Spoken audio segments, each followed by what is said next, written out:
Okay, so on to the program. This morning, we have someone from one of our neighbors here, I guess, is the best way to describe it. Doug Lofstrom. He's with the fairly new in the position, I guess, less than a year now, with the Orange County Fair and Events Center as the president of that organization. Doug's been with the Orange County Fair since 2000 and has held key leadership positions, serving as the vice president of events and the director of planning and project management and operations, as well as the interim equestrian center manager. I'll bet that's, I know in Newport here we have equestrian and they're always fun people to deal with. No equestrians here, I hope. Doug was instrumental in introducing fairgoers to a diverse lineup in the Grandstand Arena at the annual fair, including the Demolition Derby, the Lucha Libre, Mexican freestyle wrestling, Fiesta del Charro, I'm gonna have to learn my Spanish again here, Mariachi Festival, Extreme Rodeo and Latino Festival, and Doug was also the guiding force for the 2007 and 2008 Orange County Fair cattle drives through Costa Mesa and Huntington Beach. Prior to joining the Orange County, I should say OC, right? It's not the Orange County Fair anymore, it's the OC Fair and Event Center. So please remember that. Doug has 20 years of experience serving in executive leadership roles at the Los Angeles County Fair, the National Orange Show and Farmers Fair of Riverside County. He's also past president of the Western Fairs Association and recipient of the Western Fairs Association Hall of Fame. Prior to entering the industry, Doug was assistant vice president at Provident Federal Savings and Loan. Doug has a bachelor's degree in economics from California State Polytechnic University in Pomona, also always known as Cal Poly Pomona, and he resides in Newport Beach. So with that, I'll introduce Doug Lofstrom.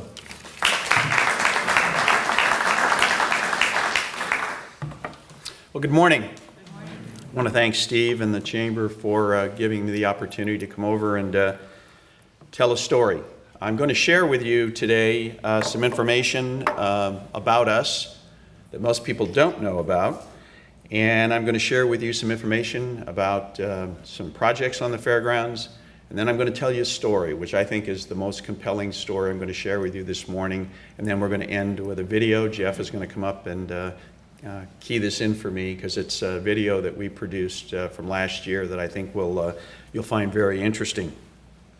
We are the 32nd District Ag Association, doing business as the OC Fair and Events Center. We are a state agency. We come under the California Department of Food and Agriculture. Now in California, you have different types of fairs. You have ag districts, which we are. There are 54 ag districts in California. You have county fairs, which some are nonprofits and some are departments of their county. You have 2 citrus fruit fairs, and we have the state fair. It's about 80 fairs in California. If you have been to other fairs, the backbone of the fair industry is the small and medium-sized fairs. Orange County, or OC Fair, and Los Angeles Fair, and San Diego we're kind of anomalies. There's not many large fairs like us. So we're proud to be a part of the fair industry. We have our governance is a 9-member board of directors. They're all appointed by the governor of the state of California. They serve 4-year terms. Every year, 2 directors' terms are up, and the 4th year, 3 directors' terms are up. And when a director is appointed by the governor, they serve at the pleasure of the governor through their term. If they want to be reappointed, they apply, and it would be up to the governor to make the determination whether that director gets reappointed or he or she would appoint somebody else. It's possible for a director to serve longer than their term. We currently have 2 directors where their terms were up on January 15th, 2013, and they are still serving in their positions until they either get reappointed or the governor thanks them for their service. It's also possible to have a director serve many, many years. The fair that I started at, there's a director that was appointed in 1986, and he is still on the board. So that tells you how many governors have felt his service to that ag district was important. So it's possible that you can go beyond your 4 years. I'm a confidential employee of the board. There are 91 employees on the fairgrounds that have civil service status. We hire additional employees on the weekends to help us with our events. And then during the fair, on our payroll is well over 1,500 people on our payroll. Then you have the payroll of the carnival, you have the payroll of the concessionaires, you have the payroll of the merchants and the contractors. So there is a large number of people who get involved in producing the OC Fair. We're just in the process of closing our books. We're forecasting just under $37 million in revenue, expenses just over 29, so we will net about $8 million to the bottom line. For the last 3 years, we've been very fortunate that our average has been somewhere around $8.5 million to the bottom line. We are a business, but we use those resources to invest back in the property, in projects, programs, and equipment. Our employees do not get bonuses.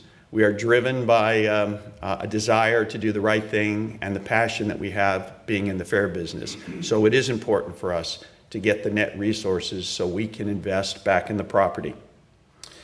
People ask the question, well, now the fair's over, so what do you guys do the rest of the year? And I can tell you right now, we are planning the 2015 fair, and we haven't even done the 2014 fair. So there's a team of people that are working anywhere from 12 to 18 months out in front of the fair that they're working on, sponsorship development, new programs, and new ideas. We have a very busy year-round events program. As most of you know, the OC Marketplace is on our property Saturdays and Sundays. They operate every weekend that the fair is not operating. Pet Expo, several gun shows, Fight Club OC, ride and drives, auto market research, speedway, cultural events. The Tet Festival will be coming our way next month.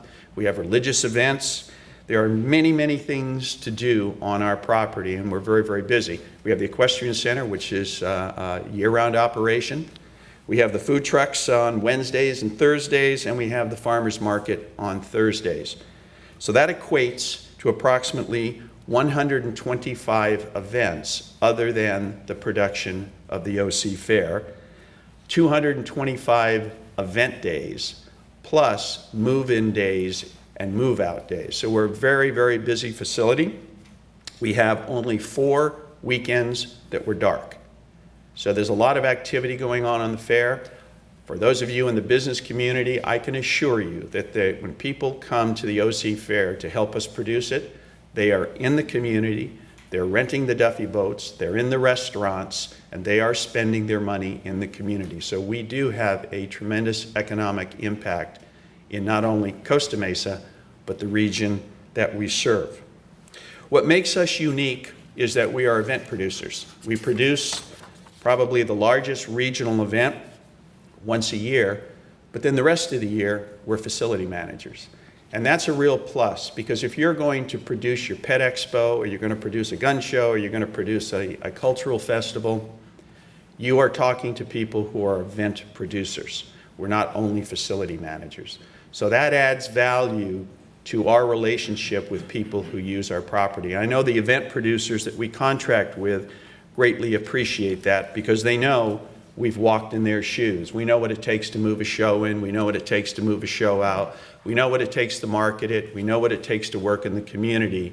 So we believe that gives us a little extra advantage other than just being facility managers.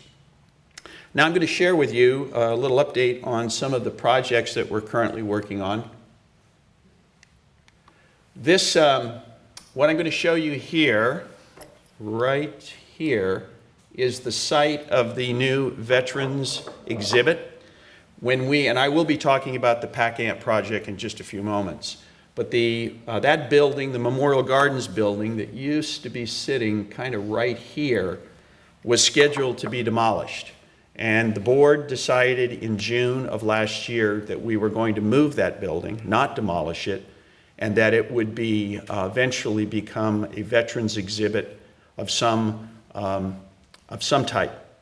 So the building was moved. If you go to YouTube, and I think it's Memorial Gardens OC Fair, you can actually see a time-elapsed of video of that building being moved from that site down by the Equestrian Center. It only took about 45 minutes to actually move the building. It took several weeks to get it prepared. But it was actually an interesting thing to see that building going through the fairgrounds, and you can see it on YouTube. We selected this site because we want to make sure that once that exhibit is built, that the public has an opportunity to experience it all year long. So by having it here, by having it here on the weekends when people are coming to the marketplace, they'll have an opportunity to experience the Veterans exhibit as well as Centennial Farm. This area here, Centennial Farm, what's unique about Centennial Farm is that's an $800,000 line item in our operating budget. We spend $800,000 a year making sure that between 80 and 100,000 school children get a chance to experience the farm on a year-round basis, as well as the fair, and all of the crops that are grown and raised on that property go to the Second Harvest Food Bank. So it is really an asset, not only for the community, it's important to our values and our tradition. That's why we thought having the Veterans exhibit there.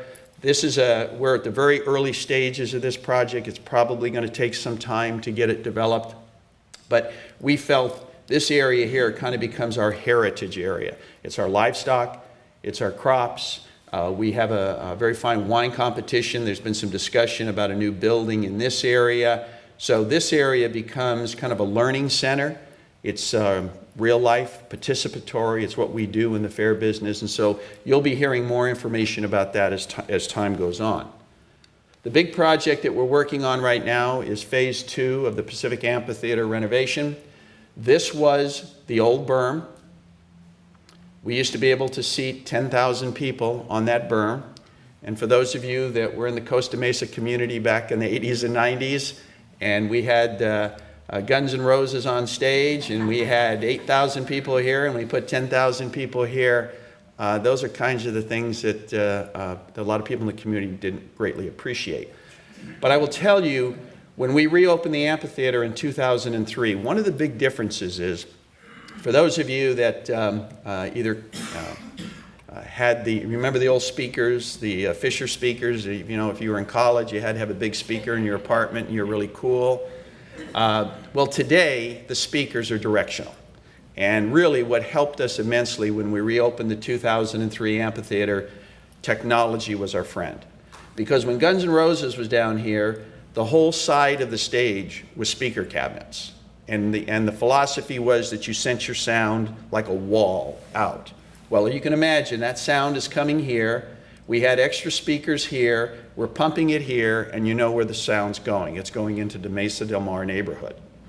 But today, we can directionalize that sound. And we have made great improvements on the sound mitigation to where I think the community now knows that we can responsibly manage and operate the amphitheater. So, the new berm, it's been reconfigured. So it's a more intimate setting. We are not going to be seating the berm. We have approximately 8,200 seats in the amphitheater. So all of this dirt left the property last year. This is what the new lobby is going to look like, and I'll show you a rendering on the next slide.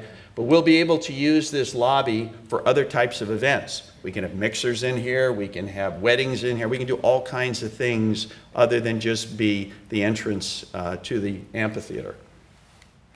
This is what it's going to look like. The project is under construction right now. We will be reclaiming approximately 3 acres of flexible flat space, which is important to us in the business because we basically are a stage. We rent space. This is the lobby. This area can be used for festivals and different types of events on a year-round basis. So when you're at the fair and you have your tickets to the amphitheater, this is how you're going to come into the amphitheater. This is what it's going to look like, kind of a bird's eye view. This is the plaza area. There is the lobby. We're expanding the terrace here, and so you will come in, and then we will direct you to the seats as you come in from the back. This is the new berm. The old berm was all the way out here, so you can see how we reclaimed approximately 3 acres, which is very, very important. As I said, very, very important to us. I'm going to give you another project we're working on right now is a new parking structure. If you're familiar with the corner of Fairview and Arlington, which is up by our administration office, we park approximately 500 cars in that area. OCC College has the funding to build a new parking structure on our property. We're working with their administration right now to develop an operating agreement and a ground lease with the college where they will provide the funding, approximately $35 million, to build the new structure. That new structure is going to be 3 stories, so we already have 500 cars. Now we're going to pick up 1,500 cars that we will be able to park customers on our property, which means they're not circulating, they're not jamming the streets, and they're not having to park in the neighborhood to go to our events. So we're real excited about that, but that project probably will not go online until the 2016 fair, because it's going to take the college time to go through their CEQA, go through approval of their projects, and then from the 2015 fair to the 2016 fair, it will go under construction, and then for the 2016 fair, it will be online. I think that's going to be a great project for us because anytime we go off property, we're at the mercy of the property owners whether we can use their property. And we have had a very, very good relationship with OCC.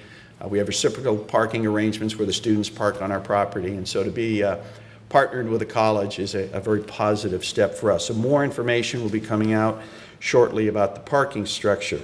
Talk just briefly about the OC Fair. This is kind of early for us to be releasing any information on entertainers and things like that. But the most important thing to remember is ocfair.com. Just keep an eye on ocfair.com. That's when you're going to find out who's going to be performing at the Amphitheatre and different things like that. The theme of the fair this year is the summer starts here. We believe the OC Fair is the start of summer. And so you'll see more information coming out on that. I was just finished up an industry convention yesterday in Anaheim, and I will share with you, because I'm kind of proud of this fact, we are now ranked number 8 in the United States for attendance. And the people that are ahead of us, the San Diego County Fair is ahead of us, Los Angeles County Fair is ahead of us, San Antonio Stock Show, Minnesota State Fair, and the State Fair of Texas. So we are in a very interesting ranking with some great organizations throughout the United States that do a great job. And we have obviously the community to thank for the support that we get to help us grow our attendance. 2 promotions I do want to bring to your attention, because people say the fair is expensive. Well, most special events are expensive. But what we hope is that we add value to your experience at the fair. Our We Care Wednesday programs are very important to us. Every Wednesday from noon to 4, you can participate and support worthwhile community organizations, the food bank, the schools, the library, and the Goodwill. You can come to the fair. You can keep an eye on our website. You can either bring the books, you can bring the canned foods, you can bring the school supplies or the clothing. We will let you into the fair free, usually from noon to 4. They'll give you a carnival ride so you can enjoy the carnival, and more importantly, you're supporting the community. So it's very important for us to stay connected with the community and not only benefit the fair, but benefit the community as well. Then the other thing you can do on Saturdays and Sundays, which is always a very popular day to go to the fair, we have the Rise and Shine promotion, which means for $3 instead of $12, you can go into the fair. Now, when we first did that, people would come up to me and say, so if I go into the fair for $3, can I get my hand stamped, go home, go to the beach, and then come back? And I said, absolutely. I said, if I was you, that's what I'd do. I'd come to the fair, I'd pay my $3, walk around, have lunch, do a carnival ride, go home, mow the lawn, but make sure when you take a shower that you don't get the hand stamp removed, and come back and enjoy the fair. So there's plenty of ways that you can enjoy the fair, reasonable pricing. You don't have to pay our general admission, and come and have a great experience. I am going to just take a couple minutes and talk about me, and then I'm going to tell you what I think is the most important story. I retired from the fair in 2012 as the Vice President of Events, and was having a great time in retirement. In fact, I think I was having too much fun in retirement. And Jerome Hoban, who was the interim CEO after me, had a career opportunity to go to the Alameda County Fair, which he did take, which is a good move for Jerome. The board reached out to me and said, Doug, would you be interested in talking to us? And I said, sure, let's talk. And we had a good conversation. I understood what the board wanted to get accomplished. They understood what was important to me. But I did share with the board that I'm not in it for the long haul. I want to get back to retirement. And so I said, if you guys be patient, I'll be patient, and we'll go through a process. Because when I was at the Los Angeles County Fair, the gentleman who hired me died at an early age, and it was actually the 4 vice presidents that ran the company for 15 months. They did not appoint an interim CEO, and the board did not come in, that they had the confidence in the 4 vice presidents to run the company. So I said to this board, I said, if you do the same thing, I'll be patient, we'll get you through the process. We have just brought on a consultant to do an organizational needs assessment, which is basically kind of the SWOT analysis of the organization, our strengths, our weaknesses, opportunities, and threats. The consultant will also develop the new CEO profile, and the board will have that information, as well as the public will have that information probably May or June of this year. And while myself and the board have not determined what's going to be a formal search process, my hope is that the board will move forward right after that study, so that they can go through the search process, selection process, and let's say in about a year from now, they will have selected their top candidate, and then we can get that person involved in the production of the fair and get them out into the community and meet people. This is the story I do want to share with you. There is no doubt the last 6 years has been a challenging time for the organization that I work for. Most of you, we garner a fair amount of attention in the media. Some of it has nothing to do with our employees. There's decisions being made by other people. But we got wound up so tight that it's going to take a little time to unwind some things. So my role right now is to calm the waters. That's really what I'm focusing on, my efforts with the board and the organization. But here's the story. When I came back, I told the employees, as well as the board, that the last 6 years, I'm going to take the line from the book, A Tale of Two Cities. It was the best of times, it was the worst of times. I made a list for our organization of 30 items, the sale being the number 1 item. 30 items that directly impacted employees, directly impacted relationships, directly impacted people thinking about, is it going to sell, am I going to have a job, and a whole bunch of other things. But I didn't make that list because it's a negative list. It's just things that we had to deal with. But the real story is not that we survived the 30 things. The real story is what we accomplished in spite of the 30 things. During that 6 years, the fair continued to grow thanks to the support of our customers and the community. Our year-round events program continued to grow. Under some tough economic times, the Pacific Amphitheatre was re-engineered, new programming, and we went from a $500,000 loss to a gain of about $1.6 million a year. That's a tremendous turnaround, especially in the entertainment world. In fact, I was backstage this year with one of the agents, and they're just shaking their head as to what we're being able to accomplish during the fair with our entertainment program. We're doing things that a lot of other venues have not been able to do. We've invested over $30 million in construction projects. So all of this occurred during the worst of times. But the real story is, and this is my opinion, I'm happy to say it, it's because of the staff. The fair is bigger than any one person, is bigger than any board, is bigger than any group, any stakeholder group. It is an institution unto itself. And I work with a group of people who, they don't get any extra money whether the fair brings in $8.5 million or not. They do it because they have pride and passion for what they do. And during those 6 years, the people I work with came to work, they kept their head down, many of them kept their mouth shut, and they just did their job. And because they did their job, we were able to grow the fair, we were able to get the net, and we were able to do the projects. So the real story under the best of times and the worst of times, in my opinion, was the dedication and the focus of a group of men and women who went through some very, very challenging times, and it's because of them that I get to stand here and we get to enjoy the many things that we do on the property. I'm getting pretty close to closing. I want to share a story with you, and then I'll have Jeff come up and we'll do the video. People ask me, what do you really do? Well, yeah, I sign contracts and I look at entertainment and I work with a board and all these things that a CEO would do, or when I was the vice president.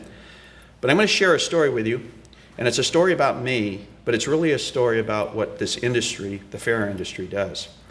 I turned 50 and my wife wanted to take me to Hawaii. I'd never been to Hawaii. I didn't want to go because I just kind of didn't think I was going to be interested.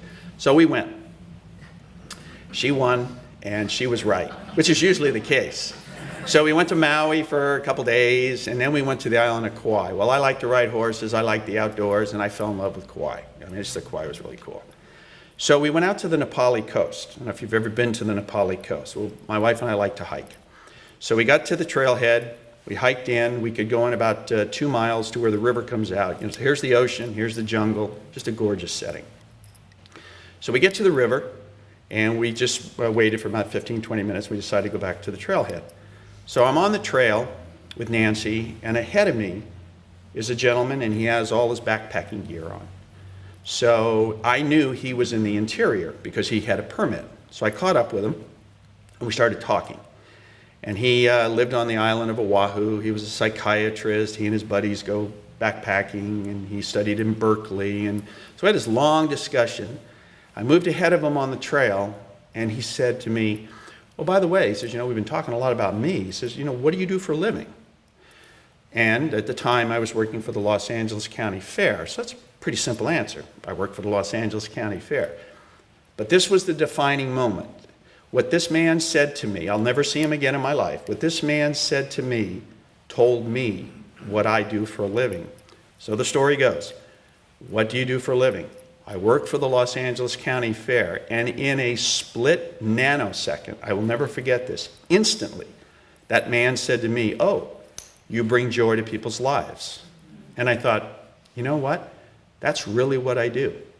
That's really what the men and women that I'm associated with do. We bring joy to people's lives. And somebody says, so how do you send that message into the organization? It's real simple. The parking team has to bring joy to people's lives. One year in our parking department, we had a guy dance while he parked cars. So in a perfect world, if we could get the whole parking team to dance, because let's face it, I admit, driving in a parking lot going to fair is not a pleasant experience. But it's how we bring joy to people's lives at the gates, how we do it in keeping our restrooms clean, our programming, all the things we do. So if I'm doing my job well, then I'm bringing joy to people's lives. I want to thank you for the opportunity today, and I'm only standing here because of the people that I work with. And I'll be happy to answer any questions, just so they're not hardball questions. I'm in the softball world. Yes, sir. What's the big deal with OC Fair versus Orange County Fair? I think it was 2005. We did some looking at name, and it was decided that it would be OC Fair. There was the OC became kind of a term, and that's what our marketing team thought was the right way to go. And so we've been the OC Fair and Event Center since that period of time. Yes. I want to thank you. I'm 80 years old. I started out in 4-H. I've seen all across the country and Europe all the fairs that I could possibly attend. But the most rewarding experience was the Anatolia exhibit that you did this year. And I dragged everybody I could because the Turkish consulate must have spent thousands and thousands of dollars.